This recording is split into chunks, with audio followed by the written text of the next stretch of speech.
ತಾಯಿ ಮಹಾಲಕ್ಷ್ಮಿಯು ಈ ಸೂಚನೆಗಳನ್ನು ಕೊಟ್ಟೇ ಬರುತ್ತಾಳೆ. ಮೊದಲನೇದಾಗಿ ಮನೆಯ ಸುತ್ತ ಗೂಬೆ ಕಾಣಿಸಿಕೊಳ್ಳುತ್ತದೆ. 2.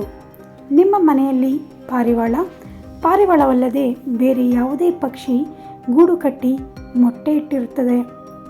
3. ಬೆಳಗ್ಗೆ ಎದ್ದ ತಕ್ಷಣ ಪೊರಕೆಯನ್ನು ನೋಡಿದರೆ, ಯಾರಾದರೂ ಕಬ್ಬು ತಂದರೆ ಅಥವಾ ಕಬ್ಬು ತಿನ್ನಲು ನಿಮಗೆ ಅನಿಸಿದರೆ. 5. ಕಪ್ಪು ಇರುವೆಗಳ ಹಿಂಡು ಕಂಡುಬಂದರೆ. 6.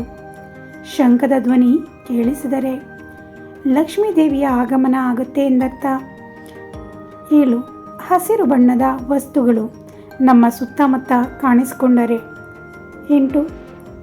ಮನೆ ಮುಂದೆ ಹಾಕಿದ ತುಳಸಿ ಗಿಡ ಹೆಚ್ಚು ಹಸಿರಾಗಿ ಬೆಳೆದರೆ ಆ ಮನೆಯೂ ಕೂಡ ತುಳಸಿ ಗಿಡದ ಹಾಗೆ ಅಭಿವೃದ್ಧಿಯಾಗುತ್ತದೆ. ಶುಕ್ರವಾರದ ದಿನ ಯಾರಾದರೂ ನಿಮಗೆ ಮನೆಗೆ ಹೂಗಳನ್ನು ತಂದುಕೊಟ್ಟರೆ ಅದು ಅತ್ಯಂತ ಶುಭ ದಿನ. ಬ್ರಹ್ಮ ಮುಹೂರ್ತದ ಸಮಯದಲ್ಲಿ ಒಳ್ಳೆಯ ಕನಸುಗಳು ಬಂದರೆ ಅದು ಒಳ್ಳೆಯ ಸಮಯದ ಆಗಮನದ ಸಂಕೇತ. ಪ್ರತಿದಿನವೂ ಬ್ರಾಹ್ಮಿ ಮುಹೂರ್ತದಲ್ಲಿ ಎಚ್ಚರವಾದರೆ ಅದು ಶುಭ ಸೂಚಕ. ಕೋತಿಯು ಮನೆಯ ಒಳನಡೆದು ಮನೆಯಲ್ಲಿರುವ ಆಹಾರ ಸೇವಿಸಿದರೆ ಶುಭ ಸೂಚನೆ.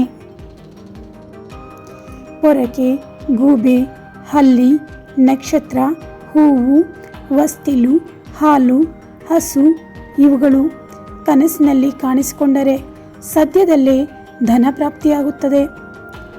ಯಾರಾದರೂ ನಿಮಗೆ ಸಿಹಿ ಪದಾರ್ಥಗಳನ್ನು ಕೊಟ್ಟರೆ ಇದು ಜೀವನದಲ್ಲಿ ಒಳ್ಳೆಯ ದಿನಗಳು ಬರುವುದರ ಸಂಕೇತ.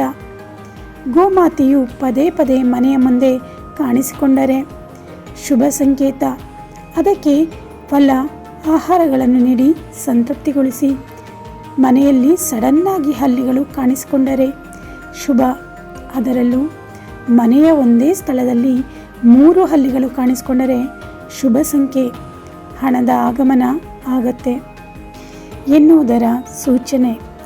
ಮನೆಯಲ್ಲಿ ಜರಿಯು ಕಾಣಿಸಿಕೊಂಡರೆ ಖಂಡಿತವಾಗಿಯೂ ಅದು ತಾಯಿ ಲಕ್ಷ್ಮೀ ದೇವಿ ಆಗಮನದ ಸೂಚನೆ. ಈ ವಿಡಿಯೋ ನಿಮಗೆ ಇಷ್ಟವಾದಲ್ಲಿ ಲೈಕ್ ಮಾಡಿ, ಶೇರ್ ಮಾಡಿ, ಕಮೆಂಟ್ ಮಾಡಿ, ಸಬ್ಸ್ಕ್ರೈಬ್ ಮಾಡಿ, ನನ್ನ ಚಾನಲ್ಗೆ ಸಪೋರ್ಟ್ ಮಾಡಿ. ಧನ್ಯವಾದಗಳು.